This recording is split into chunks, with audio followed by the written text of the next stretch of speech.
All right, everybody, and welcome back to the Started Somewhere podcast. I'm your host, Ross Alex. Now, today I have an amazing entrepreneur joining us from New York. His name's Frantz Dumel. Frantz, welcome to the show, man. Hey, thanks, Ross. Thanks for having me, man. Yeah, man. So we were just talking like 20 minutes offline, just like as if we were doing a podcast already, but the podcast is officially started right now. And Yeah, I thought that was the show. I was like, yeah, right, we're getting some great getting some content. organic content here. I know, man. I know. Well, it's a pleasure to have you on the show, man. And, I've been following your journey over the last couple of years and definitely been seeing what you've been doing on social media, on Instagram. You're in the real estate space and you're definitely making some noise, man. So for the people that don't know who you are, could you just share a brief overview of what you do? Well, I'm a real estate agent. I'm now a team leader also. I work with three other agents. One is a transaction coordinator, and I have two buyer agents. I work with Nest Seekers International. Initially, when I first started, I was with Keller Williams. Keller Williams out of Clifton, New Jersey. Then I was with Keller Williams in Fort Lee, Keller Williams City Views. And now I'm with Nest Seekers International, downtown Jersey City in Hoboken. Those are the guys that do the $1 million listings on Bravo. Ryan Serhan. Yeah. Probably heard of him. Yeah. I follow Ryan. Yeah. The guy's a beast. Yeah, Ryan Serhan. Yeah, so that's one of the faces of Nest Seekers. So okay. I always wanted to be in that, that high end market where, you get these homes that are that you're going to pay some mansion tax on, but at the end of the day, it's the same work that you're doing, but a greater commission. So, I wanted to be in that space, and I was, I like nice things, so I always wanted to be able to rub shoulders with those that are prospering on that level of real estate. So here we are. Yeah, man. Hoboken, New Jersey. That's definitely an exclusive part of town. Yeah. When I think of Hoboken, I think of like rent wise, 10, 15K a month rents. I could be wrong, but I mean, just like the geography, like overlooking Manhattan, like, I mean, am I wrong or am I missing the mark? That would be a penthouse, 4-bedroom, duplex condo.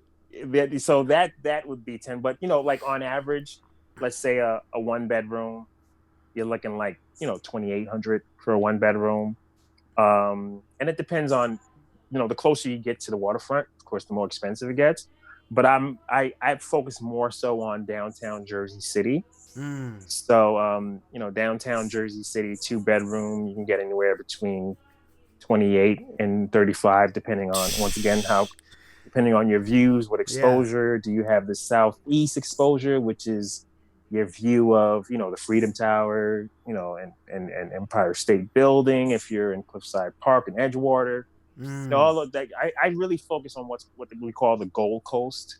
So that's everything, I would say, from, I don't think Fort Lee is really included, but everything from, I would say, Edgewater all the way down to downtown Jersey City is where I primarily focus. So, but I do deals everywhere. Yeah. Bergen County, Hudson County. I know you're in New Jersey now, so we got to do some deals together. For sure, man.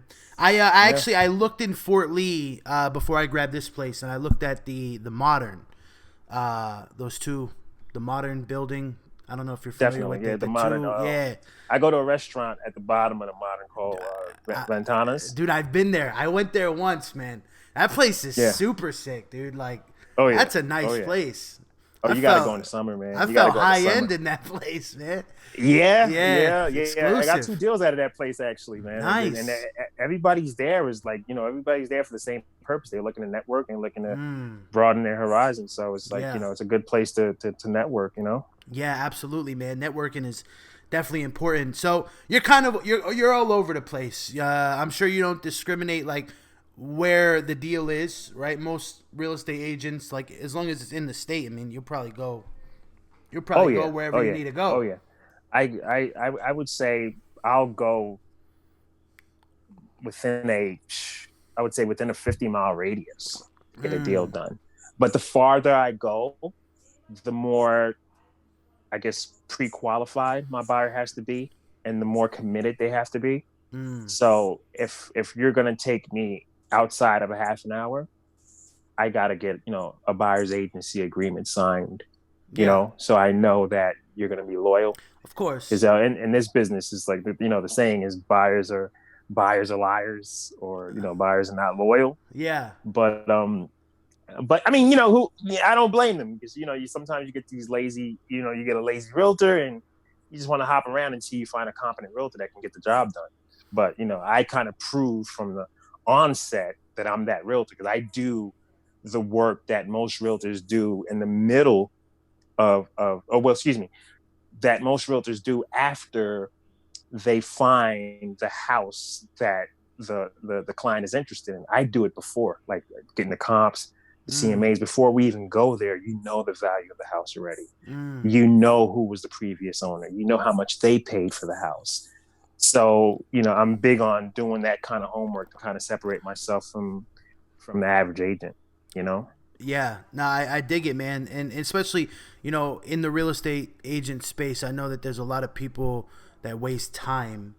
Being that real estate agents are commission based contractors, if you will, right? So I mean, time is definitely valuable. So Big time. you don't want to waste time with people that are just kicking tires, right? So Oh I yeah, definitely it's I respect it.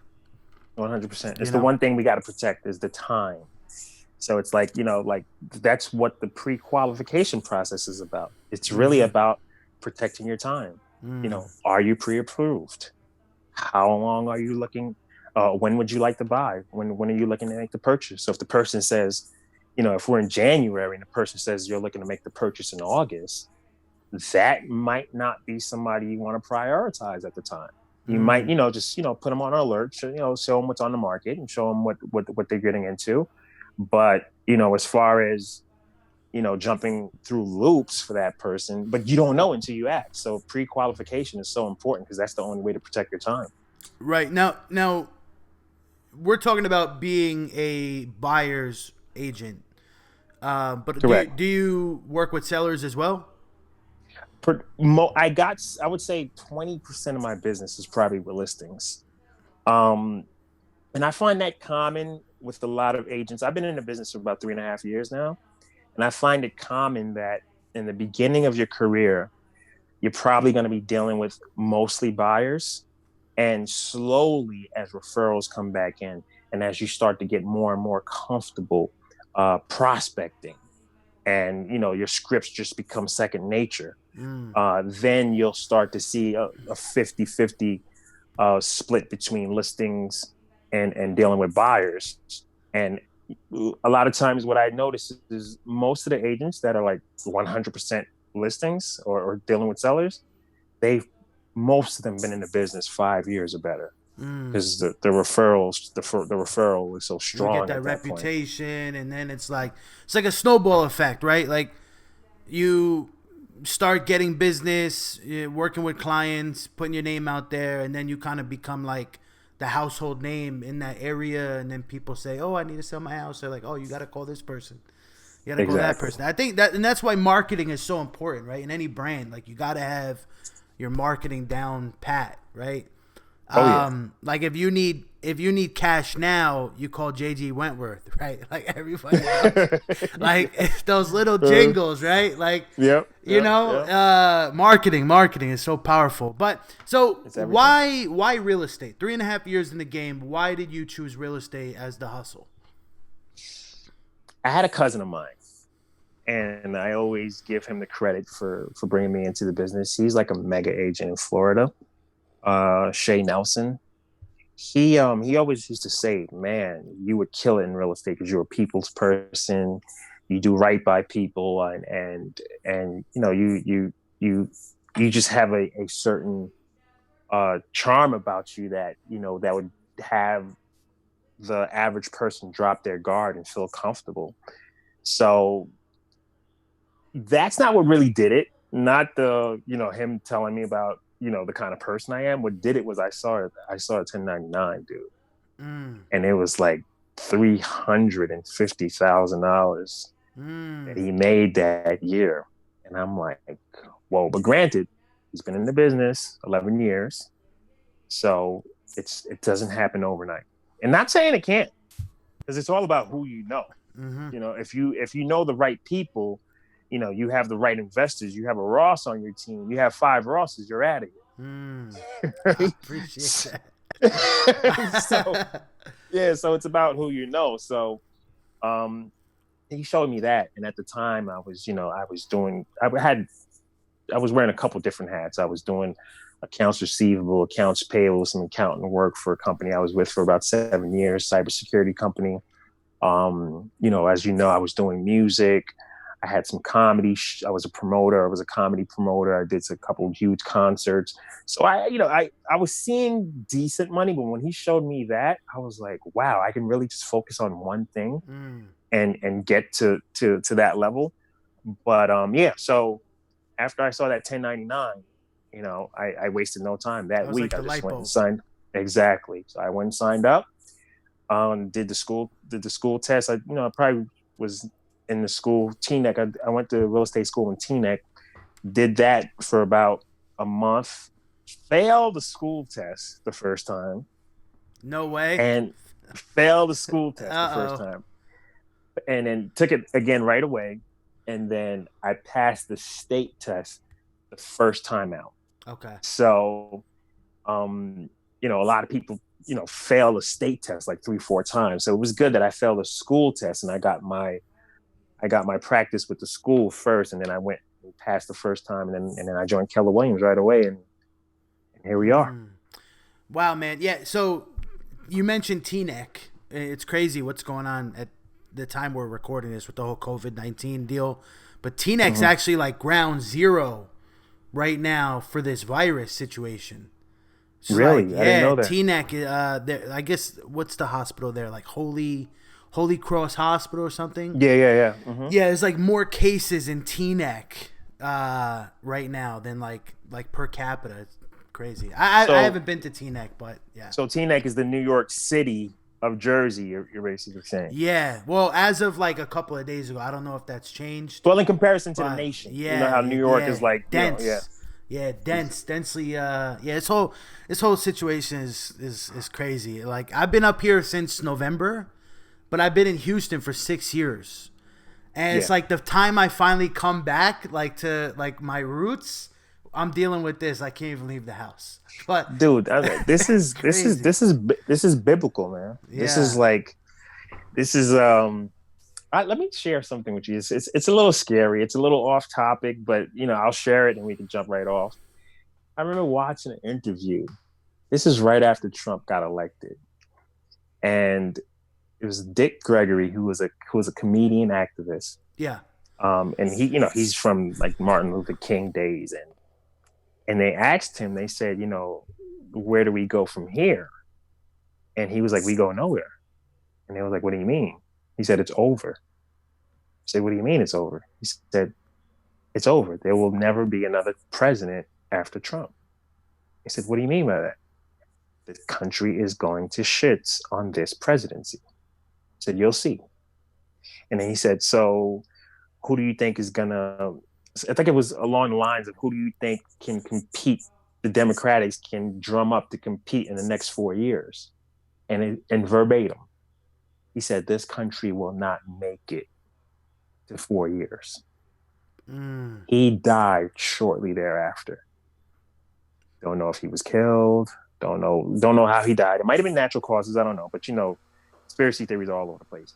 But he said we will not make it to 4 years. And is it ironic that we happen to be, a couple months away from an election, and this is what's going on? Like, this can stop everything. Stop the NBA. It could definitely stop it. Stop an election. No, that's definitely that's some freaky stuff right there. It's scary. I gotta tune into that. I'll send you the YouTube so you can watch it yourself. But it's scary that he predicted that. And at the time, I was like, dude, I don't want to believe in that prediction because that fucks with my whole livelihood. What are you talking about? Of course.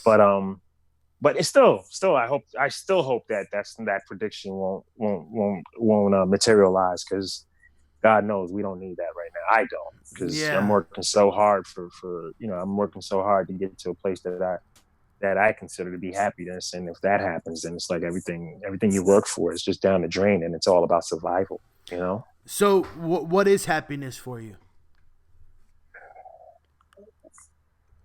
Happiness for me used to be the Phantom and that $10,000 a month condo penthouse overlooking New York City.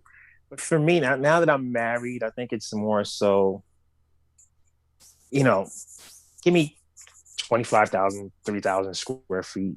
Give me a nice backyard where my kids can run around and play, and maybe have two kids, and see them prosper, and you know, in my dying days, to know I said, okay, cool, somebody else is going to carry on my legacy, and I played a huge part in their success, and beyond immediate family, but beyond that is being able to give back to the community and say, I sent not only my kids to college, but I started a charity that had some scholarships, sent some other people's children to school, and whatever initiative it is that helps the community build. So that's what happiness is for me nowadays. To just make sure, in a nutshell, make sure minds are good, and make sure I have enough to also help externally also.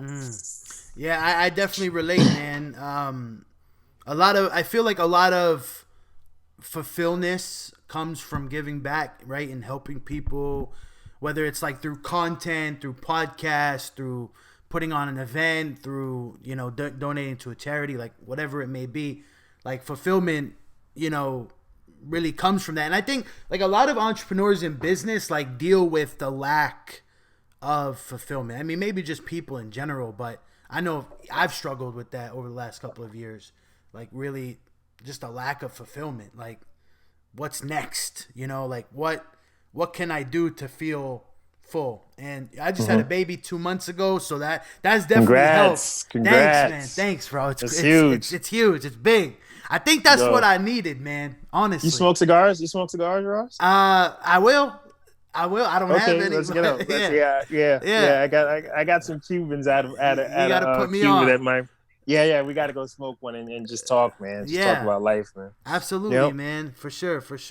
So Frantz, man. So you haven't always been in real estate, right? Just to take it back a bit, you said that you were doing a few different things. I started following you way back when, because we come from the same county, Rockland County. Like you were in the music industry, right? You're correct, big time, popular in the area. So let's talk about that, man. Let's take it way back. Like, what kind of like mindset did you have at the time you were, building that music career, and kind of like what does the the different stages look like for you? Well, my music journey, the mistakes from my music journey, I kind of took those and make sure I'm not doing it with real estate. I think I spread myself too thin during my music journey. I felt like I said, I wore a bunch of hats, right?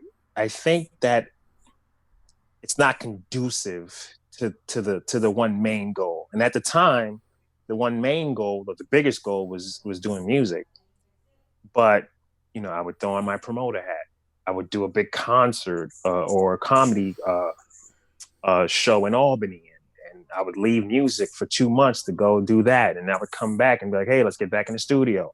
And then I would do a charity event, and I would be holding a rally and being an activist and having the bullhorn. So with real estate, it's more so one thing at a time. Focus on real estate. It's your baby. Your baby hasn't even crawled yet. It's crawling now. You want your baby to be able to walk on its own before you move on to the next project. And if you're the kind of person that can multitask and can do a bunch of things, then more power to you. But me, I know myself. When I get into things, I really get into them. And when you give 100% to everything, one of the endeavors are going to get the short end of the stick. So it's better you just stick to one thing and give it 100% and water that one plant until it blossoms, and then you can move on and plant a new seed and water that, take care of that until it's walking on its own. You know. So with that being said, do you believe in like a part-time hustle, or do you have to be all in on something? All in. All in. I don't believe in part-time hustles. And this is why I can't multitask, because whenever I do something, I'm all in. So part-time, I believe in part-time, based on depending on depending on your situation. I believe in part-time temporarily, meaning, Ross wants to get into flipping houses, but he wants to go all in and he'll have to leave his job to do that. Some people have the resources to just take off the parachute and jump. But if you don't have the resources, stick to your job for now, do that part-time until you have a cushion that, have you survive for the next couple of months. And then you could leave your job, because that cushion should be your security, or that guarantee that you need to say, okay, I know I can close a couple deals within 3 months. I have a cushion of 3 months that's going to pay my bills for the next 3 months. Now you can take the parachute off and jump. So I didn't just leave my job and just go real estate head on. I was working, and I had my job. I had a job, and I waited until my cushion was big enough. Do you see me still? Okay, we're back. Okay, cool. Yeah, so I might have to put this on the charger. So I had a cushion that was large enough for me to say, okay, now I can take off the parachute and jump head first into real estate. So, no, to answer your question, it just depends on your situation, and part-time hustles temporarily, but I don't believe in, you doing something part-time and long-term. Exactly. Because you get part-time results. Well, exactly. So a few years ago, I was in the service industry for like 10 years. I bartended, served tables before real estate. And I remember I was bartending at this place called the Art House. And I actually closed my first deal, my first fix and flip, and I was still working. Well, I got my check, and it wasn't even much money at the time. It was only like, I don't know, it was a little, probably more than 10 grand or something like that. I don't know. But I quit my job because I was so dead set on quitting my job. Like, I just hated working so much. I was like, I'm quitting. Get that check, I quit. So I quit. A month later, I was back in an interview for another bartending job. I was like, well, that didn't last long, right? Because the money doesn't last, right? And I agree with with what you said 100%. Like, you got to have a cushion. Right, like in a perfect world, like we tell people, go all in, quit your job, fire your boss, and hopefully you make it, fingers crossed. But like, reality is reality, and if you don't make it, you don't want to be homeless, right? You need money to eat, and you got to be smart about it. So yeah, definitely, man, solid advice. So at what point did you like move on from the music career? Are you still doing music as a hobby? Like, what did that look like for you? Because, dude, you're super talented, man. Like, for the listeners out there, YouTube this man right here. You are super talented, bro. So, thanks, man. Thanks. Yeah. So what did that look like? Well, for me, that's a whole different story in itself, because I didn't transition from music straight to real estate. I stopped music first, and I went back to school, and I was with a company for about 7 years, and while I was in that, about, I would say within my 6th year at the company, that's when I started doing real estate part-time, and then finally got this cushion to go full-time. But what stopped the music, to be honest with you, was my investors, one by one, started to disappear for one reason or another. And these were reasons that were beyond their control. And so I found myself being one of the main financiers of my music career. Mm. And it was me and another friend of mine. And we were like putting thousands of dollars into it. And here I am just working a regular 9 to 5, trying to make it happen. Mm-hmm. And I found myself in front of the judge about to get evicted out of my hack-and-sack apartment at the time.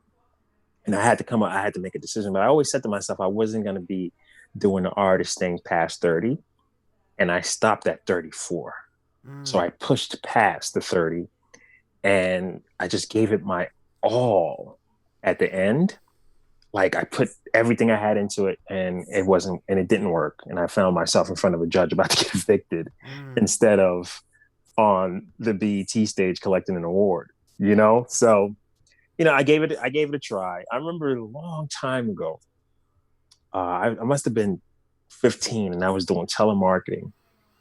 And I called this lady and we were selling free chiropractic appointments. Wait. And I did that too. But I think we worked at the same company. DRG telemarketing. DRG. I used to do that. Would you like a free chiropractic evaluation, right? Oh my God, that's a funny. Look at that. You still remember the spiel, dude? That was the doctor's gonna check your neck, back, and spine. Exactly. Dude, that was the job back in the day. But look, it's the skills. It's the skills we both have now that took us into our sales career. Yep. Yeah. It was on that second floor, that office building in Pomona. In Pomona. Yeah. Oh, I didn't mean to cut you off, but that's hilarious. But go ahead. Go ahead.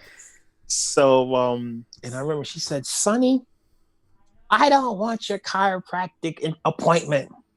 She said, "Listen to me. I'm 88 years old." I'll never forget. She said, "I'm 88 years old. I just have some advice for you. If you're doing something or if you're with somebody and you gave it your all, move on to the next thing. It's not worth it." I don't know where she came from.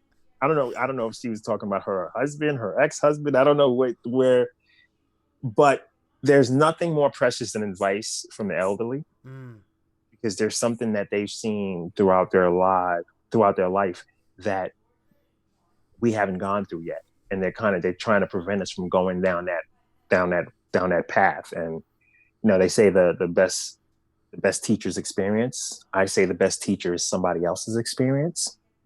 Hence mentorship and why that's a huge thing. That's a gold nugget right there. Yeah. So I always remember that. And I don't know why, but I was like, oh, this is from God. Because here I am trying to tell this lady about chiropractic appointment. She's like, screw that. You need to hear this. And that was one of my things. I gave it my all with music. And that lady just rang in my head like, it's time to try something else before it's, because anything that's worthwhile, it doesn't happen overnight. It's going to take about, a couple years to build. 5 years before you get to your apex. But, for some people, maybe shorter, some people maybe longer. But I would say that average is about 5 years. So I knew if I didn't stop at 34 to start something that I can start to see blossom by the time I'm 39, 40. And if I kept going with something that was broken, I might be miserable for the rest of my life. So I had to stop to start watering a different seed immediately.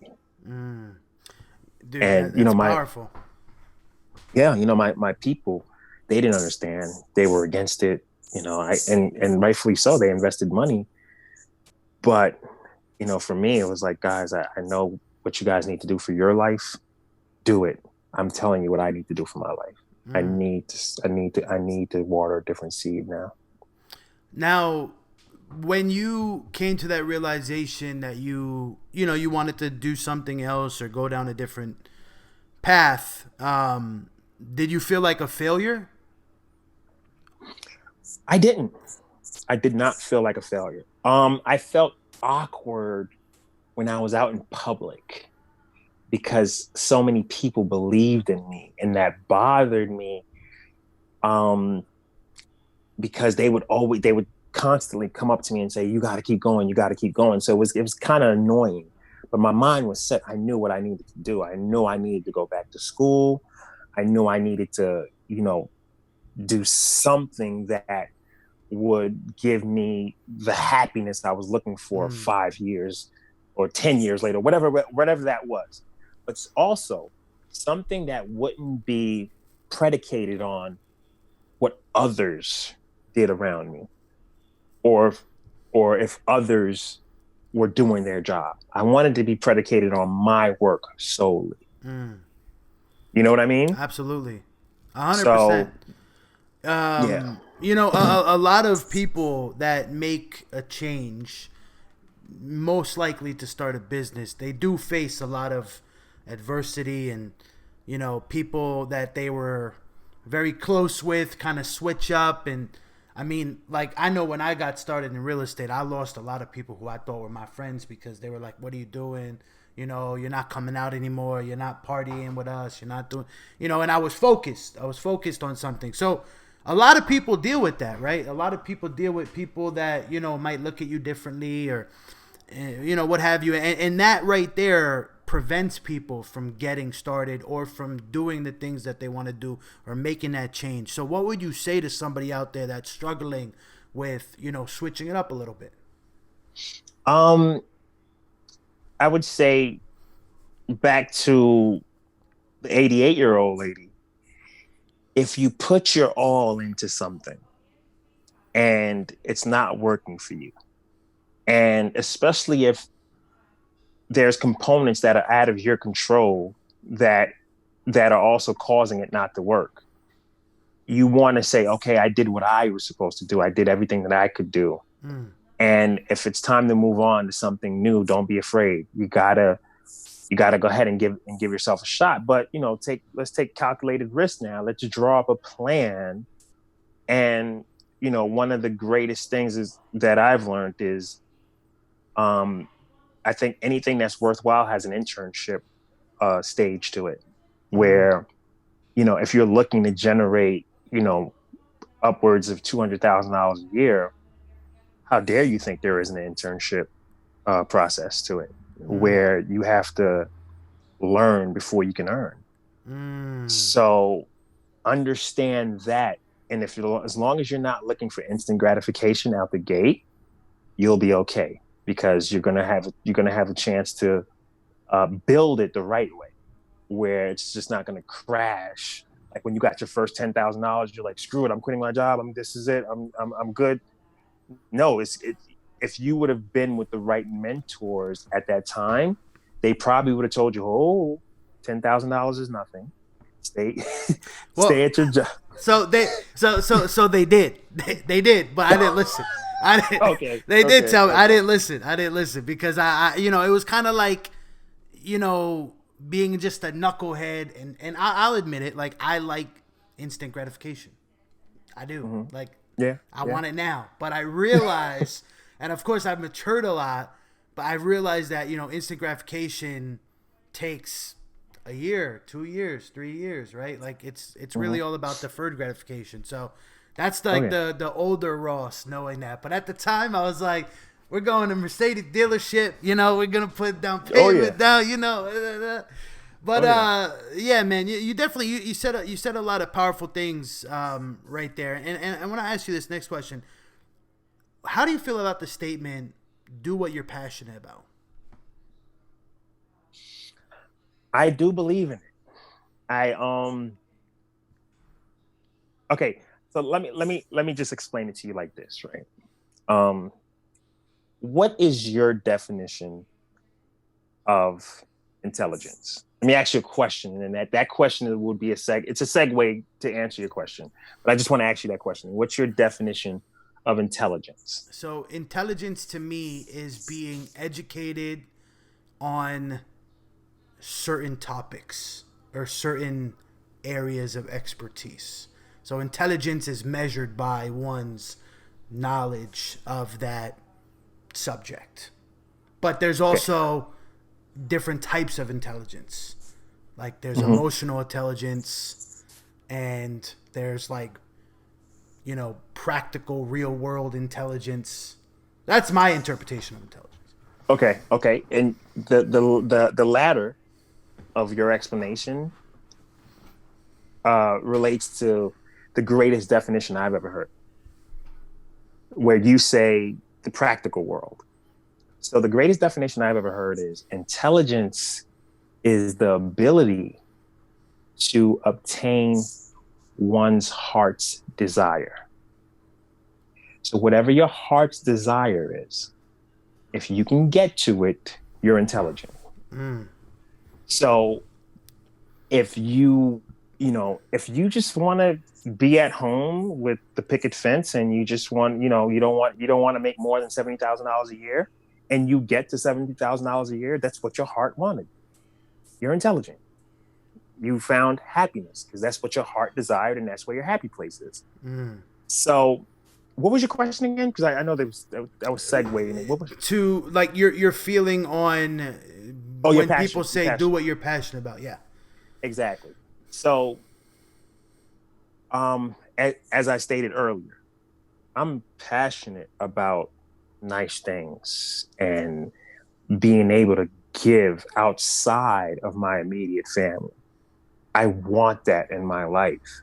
And I know in order for me to do that, I'm going to have to make above average money, because average money is would barely take care of your own family.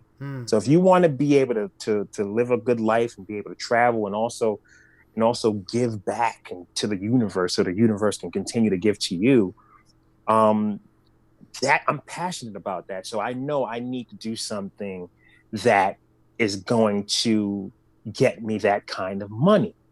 So, but now if my passion is about drawing and being an artist, and I could care less about giving back to a community and having enough capital to do for mine and others, then I don't have to have a job that makes over $200,000-$300,000. I can follow my passion. So to answer your question, it's all about your heart's desire. Figure out what your heart desires the most. And if it's security and money in abundance, then passion doesn't really have to be in one lane, because it's really a dollar amount that you're going after. So there's many different routes to get there. So there's not one passion that leads to your heart desires. There's many different avenues that leads to your heart's desire. So, but that if your heart's desire has nothing to do with a dollar amount, and it's really about, I love to draw, go after it.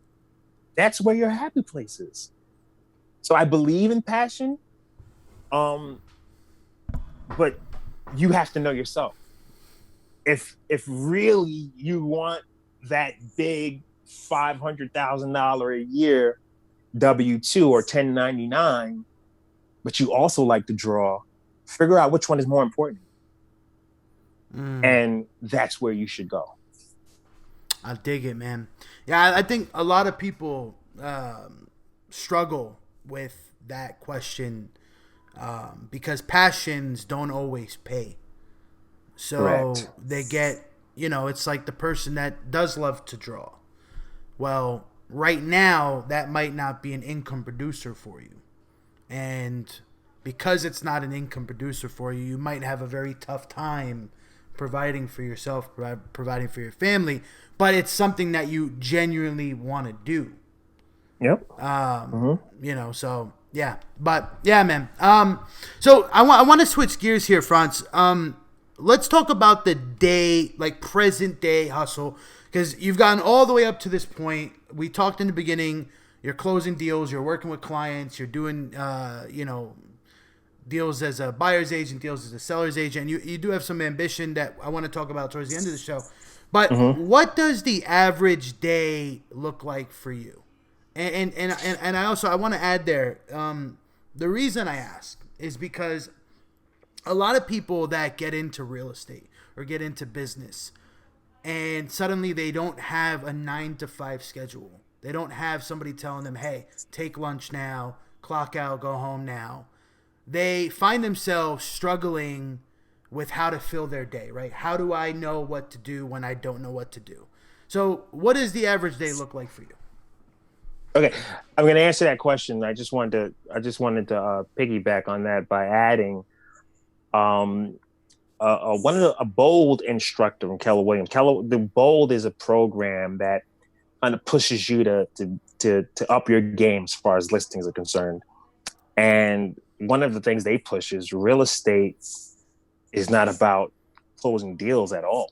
It's about following a schedule. If you can follow a schedule that you draw up for yourself, you'll close deals. So the schedule is like paramount to your success. So my average day that I wish was more consistent, I would say I get it right maybe 3 times out of the week. Um, it starts with the gym. So I want to be at the gym about 6 a.m. consistently. Mm. Um, I would say on average, I probably get there about 7:30. So you are But early morning. You early morning riser. yeah. I mean, with real estate, once you understand what it takes to get shit done in real estate, you have no choice but to be early morning because there's no time for working out after, once the workday started. Mm. And if you're not in that place where you have a referral business and you have a million listings and you could sit back at 5 o'clock and let the business work itself, you're going to be working till 10, 11 o'clock at night Mm. if you're serious about making money. That's a long day. So we do 13-hour days every day Wow. in the beginning. Yeah. So and when I say the beginning, I'm still in the beginning because what I consider an experienced realtor is 10 years in. So I'm still in the beginning. So in the beginning, you're going to be working 13-hour days, like every day. Mm. So So 7:30 in the gym. 7:30, I'm in the gym. I try to get out of the gym by 9 o'clock to to by 9 o'clock to get on the phones. So you want to prospect from 9 to about 11, I would say 2 to 3 hours. It varies for me. I would love to come on here and tell people, hey, I prospect 3 hours a day. I prospect. I'm just going to keep it real with you guys. Yeah. Sometimes I get on there, I do an hour. Sometimes I get on there, I do 2 hours. Sometimes I feel it and I do 3 hours. So it varies for me. But let's just say from 9 to about 12, you should time block that to prospect. And when I say prospect, you're cold calling. You're doing your follow-ups. You're lead generating and not just sitting around waiting to lead receive. Most realtors come into business and they lead receive or they lead receivers. They just, they might pay realtor.com or Zillow and they wait for leads to come to them. Leads that are not too, fruitful at the end of the day, that, it might be more of a 95% wasting your time. And, there's some good leads that you find out of that. But when you lead generate, you're not just waiting on that aspect of the business. You want to have at least 4 different sources of leads coming in. And the most, I would say the most productive would be from you prospecting and lead generating yourself, cold calling. So until you get comfortable doing that, the business is going to be a little rough because you could speak to any agent in the nation and they'll let you know it's paramount that you have time blocked for lead generating. So then 12 o'clock, might take a lunch, do all your personal stuff between 12 and 1. So between 12 and 1, I have an elderly mother. I like to take care of all her medical stuff.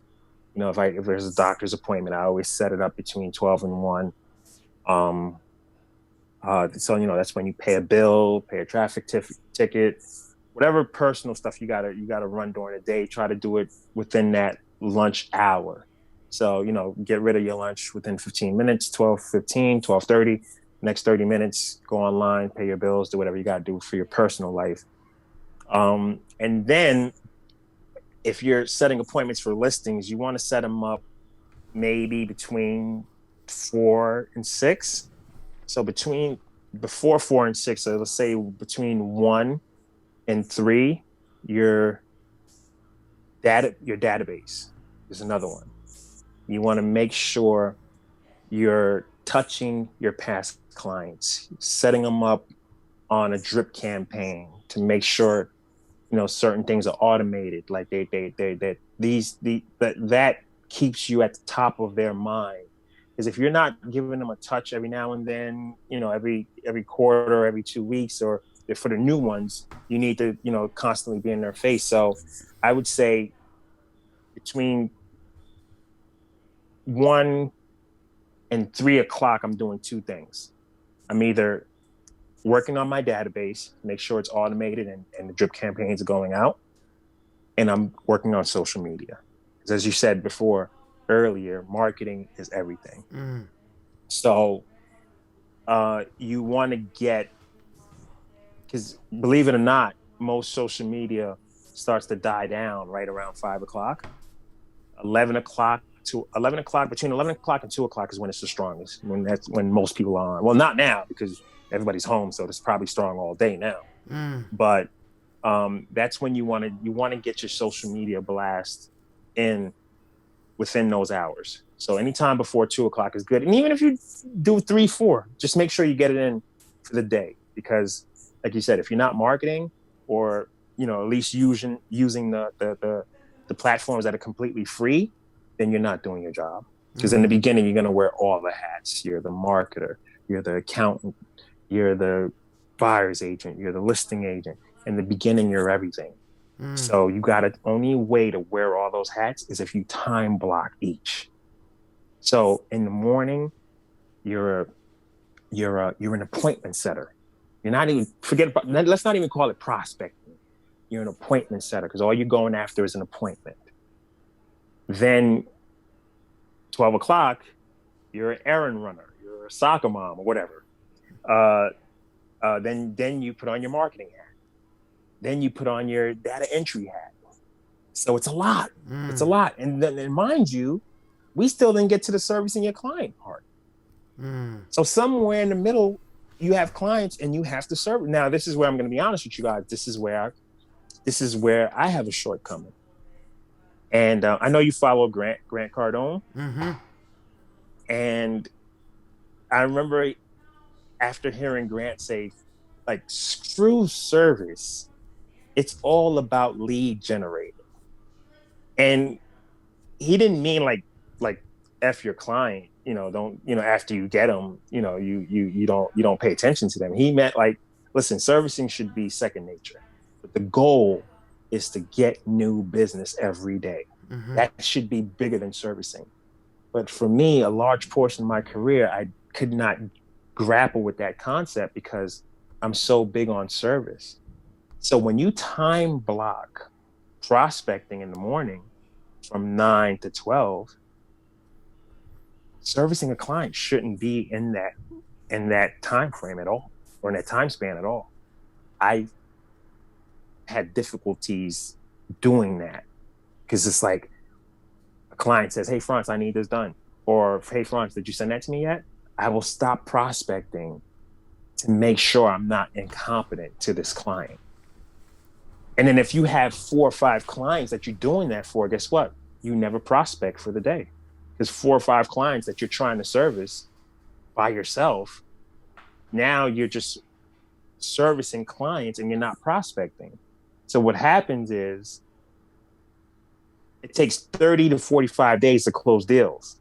For 30 to 45 days, you've been focused on servicing 5 different clients. So you've been service-based instead of prospecting-based. So what happens is after 30 to 45 days, when all these deals close, hopefully out of 5, you'll be lucky if 3 of them close. Now, what happens is, so if this happened in August and you close all these deals in August, guess what happens in September? Holy shit, I got to prospect again, and I got to find a new 5 clients. So September, no money comes in September. So now you're working on servicing again to close in, what's that, October. It's like a rat race almost. Exactly. It's a hamster wheel. So you always have these gaps in your big months, in your commission months. So the only way to eliminate that gap is to be prospecting like crazy. 2 hours during the day, no matter what, is dedicated to prospecting. And if somebody calls you, sorry, I will speak to you at 12. Or, hey, I'll give you a call back around 1. They have to respect it because they can't help you when your bills are not being paid in September. But you have to time block their time also. So when you say you're going to call back at 1, really call back at 1 and really service and time block the time that you're going to service them. Because that's the hat that you put on. That's customer service hat. You can't do customer service hat from 9 to 12 because you're all about prospecting and setting appointments. Yeah. So it sounds like you're a super organized man. At the end of the day, no. I know how it's. I know. Yeah. See, here's the thing. I know how it's supposed to be done consistently, and I'm still growing. Yeah. And I'm still getting there. Like, you know, with COVID-19, I noticed my level of focus has completely gone in the direction of consistency every day, because I know if I was running on a treadmill to do okay, if I was running at 5 in this climate and these times, I got to run at 9 in order for me to come out alive with this COVID-19 thing. So a principle I learned from one of my early mentors really, really helped shape things for me. And it's a difference between important things and urgent things, and focusing on income producing activities versus minimum wage activities. And like early on in my business, I would focus on things that did not deserve my focus. And I don't know if that's just how I am as a person, like my personality, but I would prioritize things that my mentor would see and say, why is that at the top of your list? That is not important. That belongs at the bottom of your list. But it was one of those things that I thought was important at the time. And when I started to shift and change up the way that I prioritize things and focused on like income producing activities first, and then delegating those minimum wage activities to a team, yes, I mean, my business started to grow exponentially. So I started working with virtual assistants like super early on, and it's just like I'm all about like delegate as much of the stuff I can, and most importantly, delegate what I'm not good at, because there's a lot of things I'm just not good at. Like Excel, forget it. I suck at Excel. Forget it. Like I'll put my head to the wall from Microsoft Excel. So I hire the right people. So at what point do you feel like you're gonna, expand, get some help, bring somebody on board? I'm there now. Okay. I'm there now. I like it. So this is the journey. This is me speaking on what a realtor out there who's struggling with some of these things, who can't afford to get the virtual assistant, who doesn't have a team, who doesn't have a transaction coordinator. See, now I have a transaction coordinator, and a lot of admin work I can hand off to my transaction coordinator, or a lot of, if I get one too many leads, I have buyer agents that I can leverage my time with. But I, up until I would say 4 months ago, this was a struggle for me because I wore all the hats, and I wish I would have did it earlier on in my career like you did. But I didn't because you're trying to figure out how to get commission going every month, so it's hard to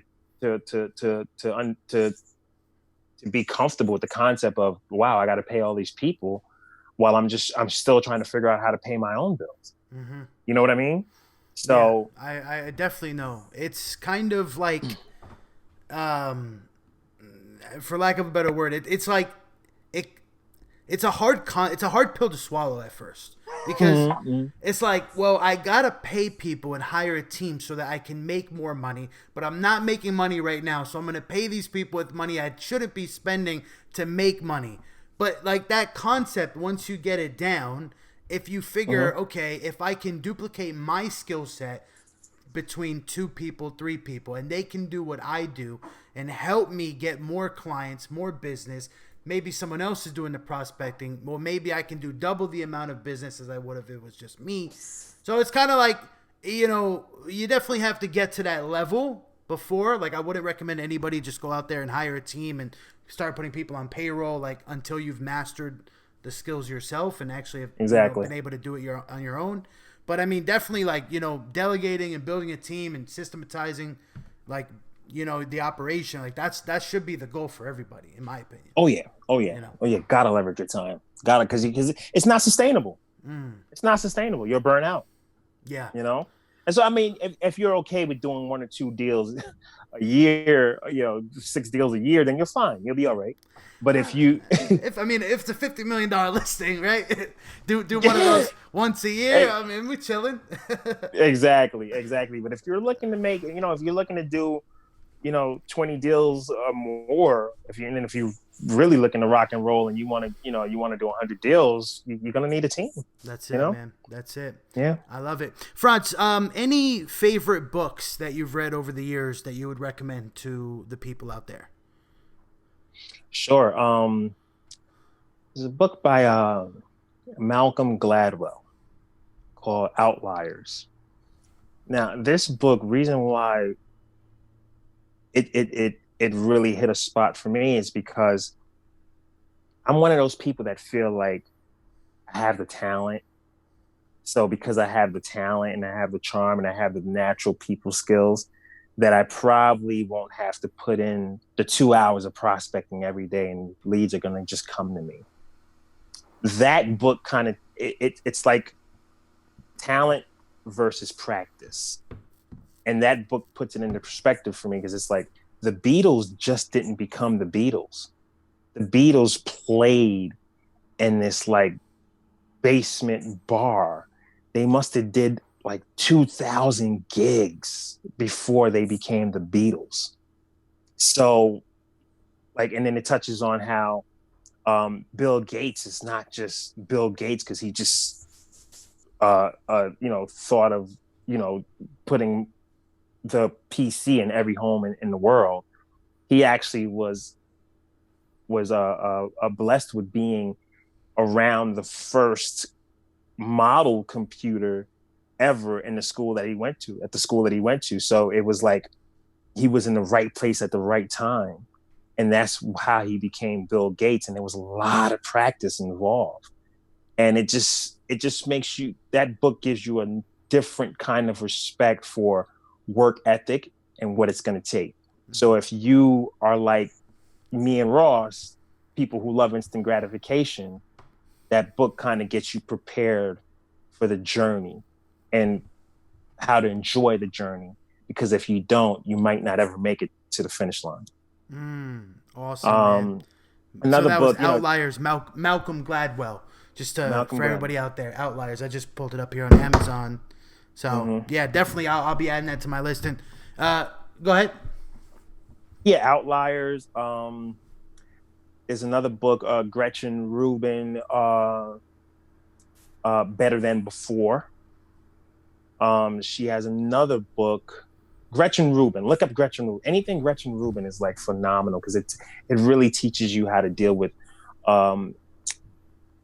not just yourself and identify what kind of person you are, but it gives you different categories to place people. And like you meet somebody and you're like, okay, that's a rebel. What's a rebel? Somebody who doesn't like to be told what to do. And even if it's right or wrong, they'll be rebellious just because you're telling them to do it. So you have to find another way to deal with a rebel. Like it's kind of like Dale Carnegie's How to Win Friends. Yeah, How to Win Friends and Influence People. Yeah, exactly. It's kind of like that. I would like that. I would like. Yeah, it's kind of like understanding people, right? Like understanding people because we're in a people business.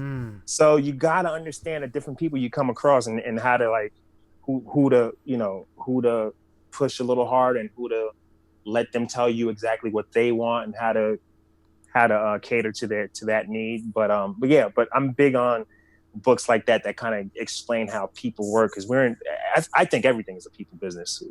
Whether you're a doctor, sales, pizza shop owner, everything's a people business. What are you, Frantz? What happens when someone tells you what to do? If you're Ross and experienced and good at what you do, I listen. Mm. If I think you think you're a know-it-all, and I don't have any proof that you've been through the terrain and kind of are speaking from experience, then I might raise an eyebrow and say, wait a minute, let me do a little bit of research on what he's telling me. And if it's true, I'll take it, but if it's not, but if it's, if I don't have any clear understanding as to why you're so sure about what you're saying, I'm always going to raise an eyebrow to it. So I like to do a little digging before I just listen to anybody. You an analytical type of guy. You like to yeah, I dig it. Yeah. See, I believe that everybody's an expert at something.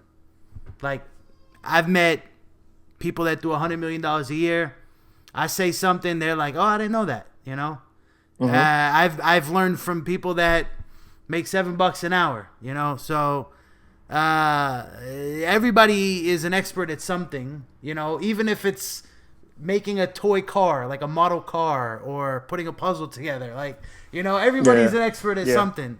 It's just you got to get around the people that are an expert in what you want to do, right? Or what you want to achieve. And you said something earlier on in the podcast that you don't have to like reinvent, kind of like you can just follow people that have made the mistakes that you've made, exactly. So you don't make them, right? Basically.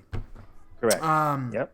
Good stuff, man. So, Frantz, wrapping up here, the people, the listeners, they're going to want to contact you. They're going to want to learn from you, man. You've dropped a lot of golden nuggets, a lot of bombs here on the show, and they're going to want to network with you, man. So what's the best place for them to do that?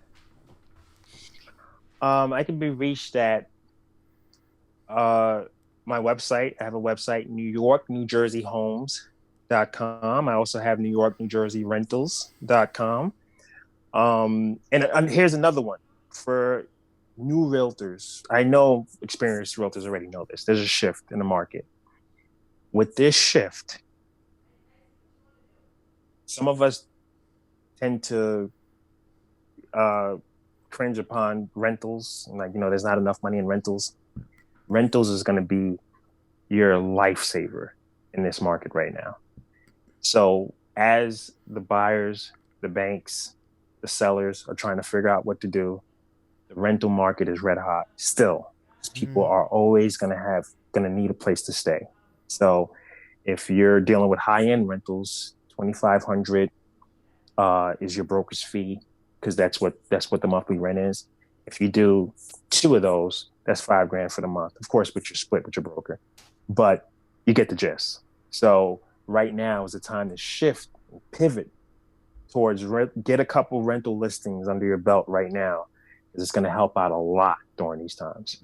So that's pretty much one of my one of the things that I pivoted to combat COVID-19.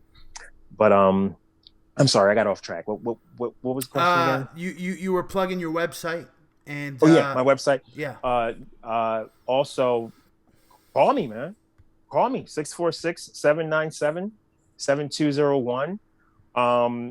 If you're looking for deals between Hudson County and Bergen County, if you're looking to sell your property, we'll come over. We'll give you our 36-point marketing plan and show you how we can sell your property.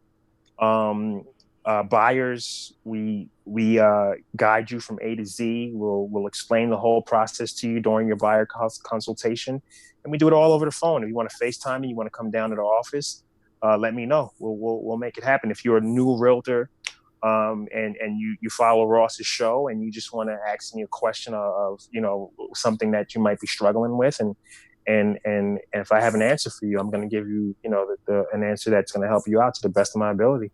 All right. I love it, man.